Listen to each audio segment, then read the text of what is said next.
Good morning, children. Now, let us continue with Newton's laws of motion. As we have discussed about inertia of rest and inertia of motion, there is one more inertia which is known as inertia of direction. Inertia of direction says that it is the ability of a body by virtue of which it is the ability of a body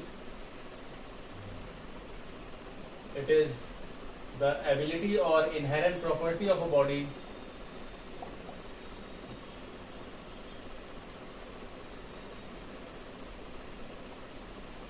by virtue of which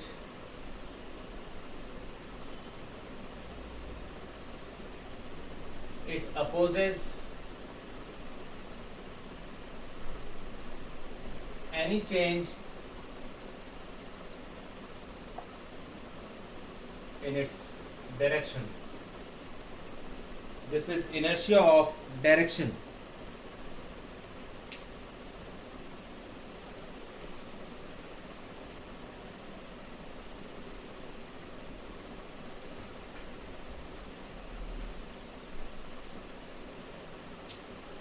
For example, when a vehicle moves in a mud, it throws out mud in tangential direction. This is inertia of direction. Now, one important point. This is mass is the measure of inertia.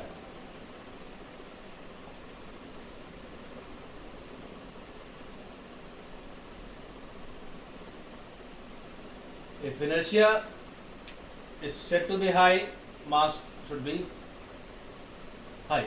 So mass is the measure of inertia. This you should consider and note properly. Now next we will discuss is Newton's first law. What is Newton's first law? Newton's first law states that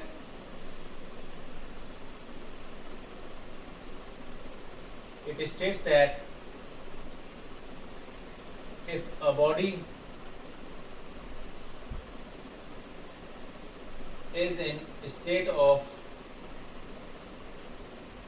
rest or in uniform motion,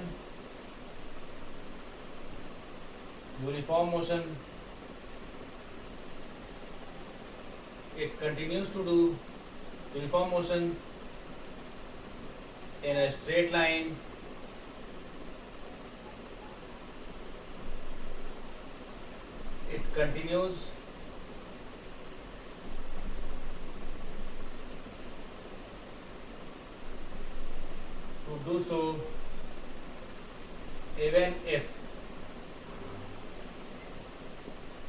it continues to do so even if some unbalanced external force is applied.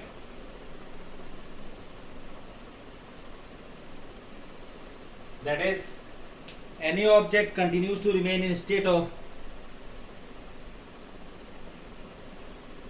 rest or in uniform motion, it continues to do so until and unless some external force is applied. This is what Newton's first law says. Important part is that Newton's first law gives, there are certain points you should note down. It gives the concept of force, according to which it is an external cause, according to which force is an external cause which changes or tends to change the state of a body. This is the first point you should take from Newton's first law. This Newton's first law is basically based on inertia. It is the inertia of rest or inertia of motion. If there is no force applied, body continues to remain in state of rest. If there is no force applied, body continues to remain in state of motion. This is the first point to be noted from the Newton's first law. Now the second point, it is only qualitative.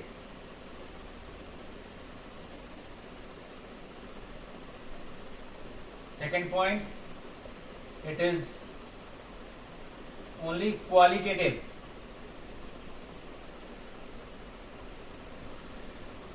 And not quantitative.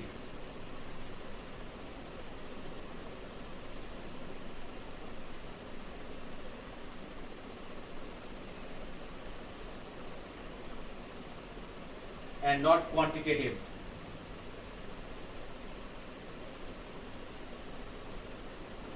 That means it only gives concept of force, no mathematical calculation is required. You can, third point what you can get is, if no force is applied, there is no acceleration. There is no acceleration means either body is at rest or body is in motion. Body is in motion with constant velocity, or body remains at rest. So these are the certain points from Newton's first law. Newton's first law you have already learned. So Newton's first law says that every object or body continues to remain in state of rest or in motion until and unless some external force is applied. It only gives the concept of force. It contains two laws, that is law of inertia and law of inertia of rest and law of inertia of motion, which is contained in Newton's first law. It is only qualitative, not quantitative. Now next is, you have done various applications on inertia. Now what is reference frame? Reference frame I will deal in another topic which is contained in motion in a straight line. I will explain motion and rest and then reference frame in that particular video. Now let us move to linear momentum.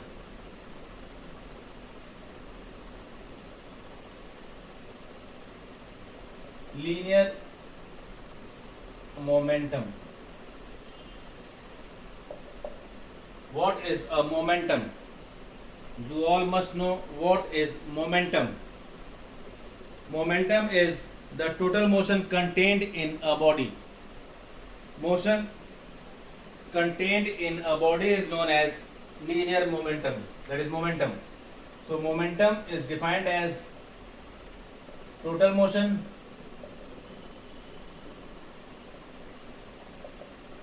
contained in a body. This is what is momentum. Momentum says that total motion contained in a body which depends on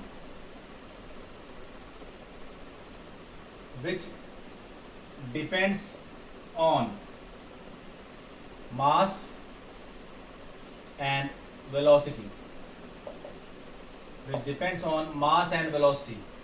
I am talking about only momentum. If it is a straight line motion, that is motion in one dimension, it is said to be linear momentum.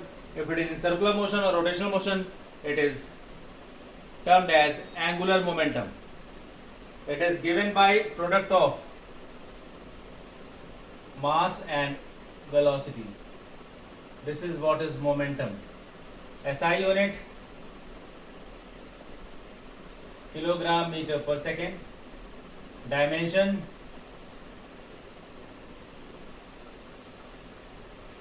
mlt minus 1. Greater is the mass,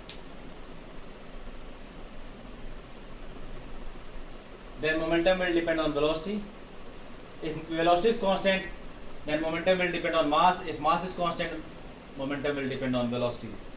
Consider two scooters or two motorbikes of same mass moving with different velocity. Then the body which is having more velocity will have more momentum. If mass is constant,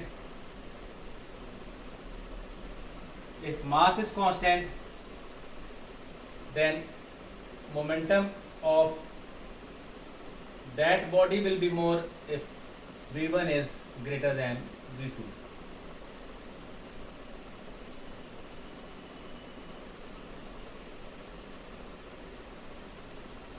If velocity is constant,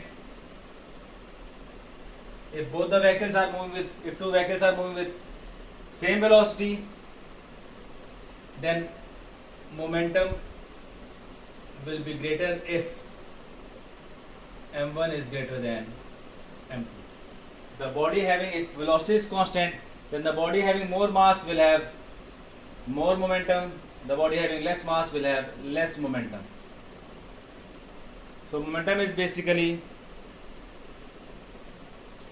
total motion contained in a body. It is a vector quantity which takes the direction of velocity.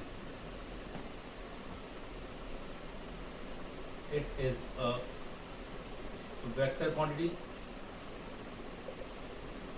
and takes the direction of velocity. Now next,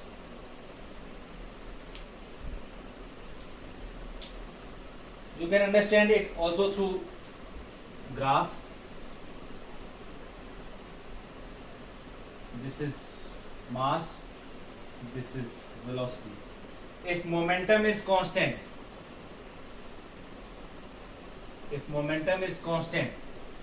then mass and velocity are inversely proportional.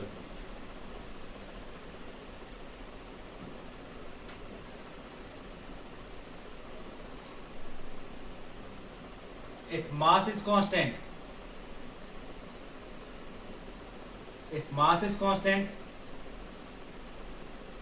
you can see it here.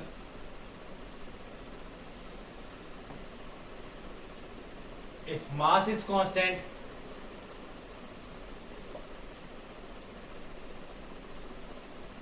then momentum and velocity are related as directly proportional. If velocity is constant, then momentum and mass is related as this. So these are